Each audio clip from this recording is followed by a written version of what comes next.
Welcome to Reading Wisdom by the author James Lynch and his ever dutiful note taker, Poeartistry.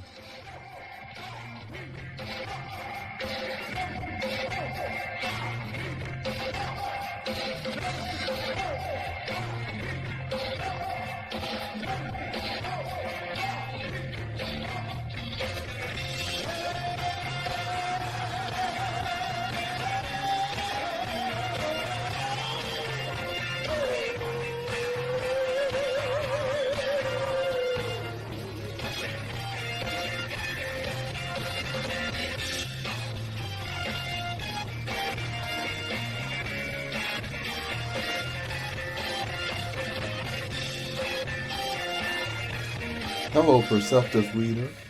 Welcome to Reading Wisdom. This is James Lynch talking to you.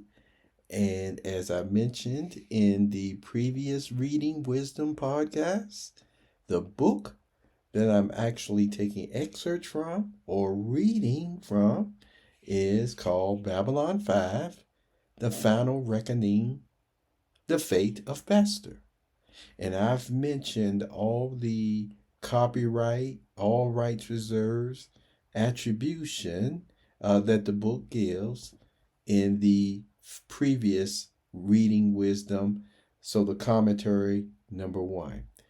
This will be number 2 with the reading. And as I mentioned before, these readings will be the majority of what is shared with you. I may have limited comments about it before or after, but we're starting with the prologue. And the prologue has all it needs to say, you see, in this one, okay? So here we go. Joseph Begay caught the scent of a monster and grinned. He fired his thruster and drifted deeper into shadow. One uneven edge of the asteroids gleamed like a thin seam of silver in the darkest of all minds. The bare suspicion of carbon dioxide he had just released moved him into total eclipse. The silver thread vanished, and the huge rock became a gaping hole in a sky full of stars, the black maw of the underworld, and that hole was his prey, lurking. The comm link in his helmet crackled. Begay, where are you going? He frowned in irritation. The channel was guaranteed secure, but nothing was more guaranteed than silence. And even P-12s leaked sometimes when they spoke aloud. Vocalizing triggered the part of the brain that casts. Only long years of corpse training enabled suppression of that tendency. It was like trying to revolve one's arms in opposite directions, to the 30th power. I've made him, he replied. Herbst and Cortez are already down there. Yeah. Have they scented him? No. I have. I give the position, then, but keep the high ground. No way. He's mine, Begay. He cut the link. The last thing he wanted now was distraction. Sure, he'd get a reprimand letter, but it wouldn't go far. He was the best. And after his hunt, no one could ever doubt it. He had come a long way from being that punk in Ganado. Nothing better in his future than the leadership of a small-time gang and an early violent death. Whatever its faults, he owed the corpse for that. They had plucked him out of that life, giving him a chance to do some good. He drifted down into the shadows and recalled the stories of his Navajo ancestors, the ones his crazy uncle Hathaliah had told him when he was a kid. Those tall tales and starting to make sense. The ones about the monster slayer who had rid the people of their enemies. After years of laughing at them, he finally understood, and the finest thing a man could be was a hero, one of the ones who fought the monsters, who made the human race better. This was an age of heroes. Sheridan, Delenn, Lita Alexander, he would find his place among them. Today, there, the scent again. Space was the perfect hunting ground. Planets were full of voices, thousands, millions, on Earth, billions. Prey could hide in those voices as a rabbit might in dense brush. But space was quiet, simple, with nowhere to hide. He knew all his fellow hunters with the intimacy of many hunts, and he could tune out their voices until there was only silence and the breath of the hunted. That breath was near. He flipped on his night vision, and the asteroids reappeared. It was cold, the backside of his lump of nickel and iron. But the side facing the sun was hotter, and metal was an excellent conductor of heat. The landscape reflected that. The higher elevations were colder than the low. A firefly appeared too. Herps or Cortez, probably.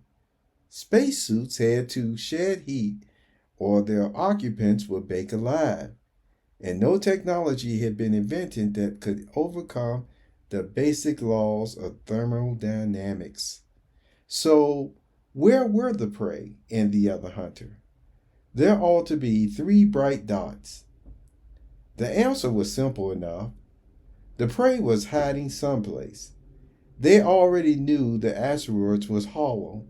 That might also mean that one of his teammates had found the monster's bolt hole and was holding out. Everyone wanted to be the hero who caught this fellow. Well, Joseph didn't need to see him. He felt him.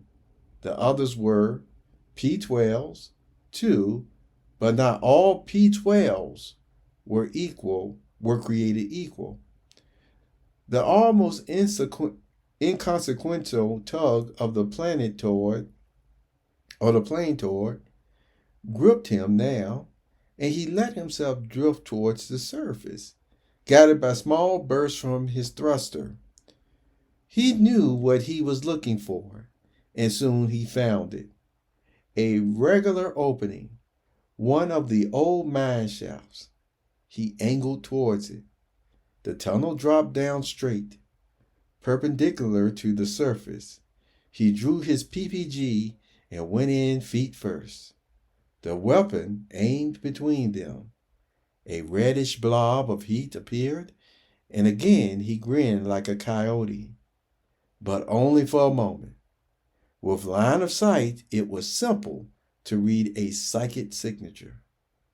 The blob below was Herp's, not their quarry. With line of sight, it was easier to send and receive without leaking, too.